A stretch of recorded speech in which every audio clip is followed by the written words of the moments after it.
On February 4, 2025, a glimmer of hope emerged from the war-torn Democratic Republic of Congo.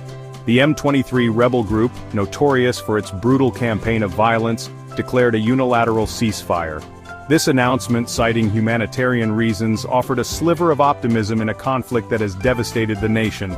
For the people of the DRC, weary from relentless fighting and displacement, this ceasefire represents a potential turning point. However, skepticism lingers, fueled by the ghosts of broken promises and the deep-rooted complexities of the conflict.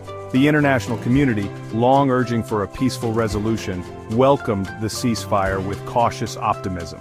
The true test lies in its implementation and the willingness of all parties to engage in meaningful dialogue. The DRC's history is littered with failed ceasefires, often exploited for strategic gains or shattered by renewed violence. This time the stakes are higher than ever, as the humanitarian crisis reaches catastrophic proportions. The world watches and waits, hoping that this ceasefire will mark the beginning of a new chapter for the DRC. One marked by peace, stability, and a chance for its people to rebuild their lives.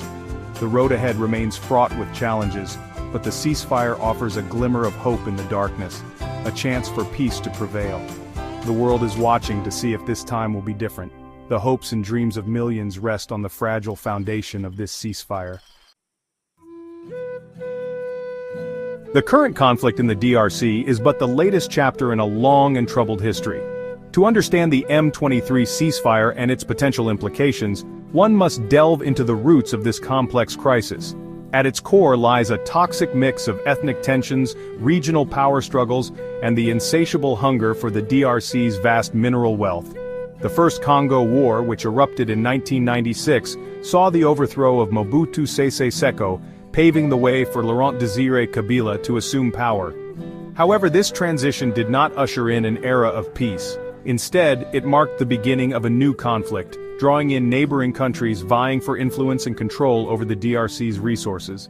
The M23, a predominantly Tutsi rebel group, emerged in 2012, claiming to protect Congolese Tutsis from persecution. However, their motives have been widely disputed, with accusations of Rwandan backing and involvement in the illicit mineral trade. Rwanda, scarred by the 1994 genocide, has consistently denied these allegations, but evidence suggests otherwise. The conflict has been characterized by cycles of violence, ceasefires, and broken promises. The M23, despite periods of relative inactivity, has repeatedly re-emerged, launching offensives and displacing countless civilians. This history of broken trust casts a long shadow over the current ceasefire.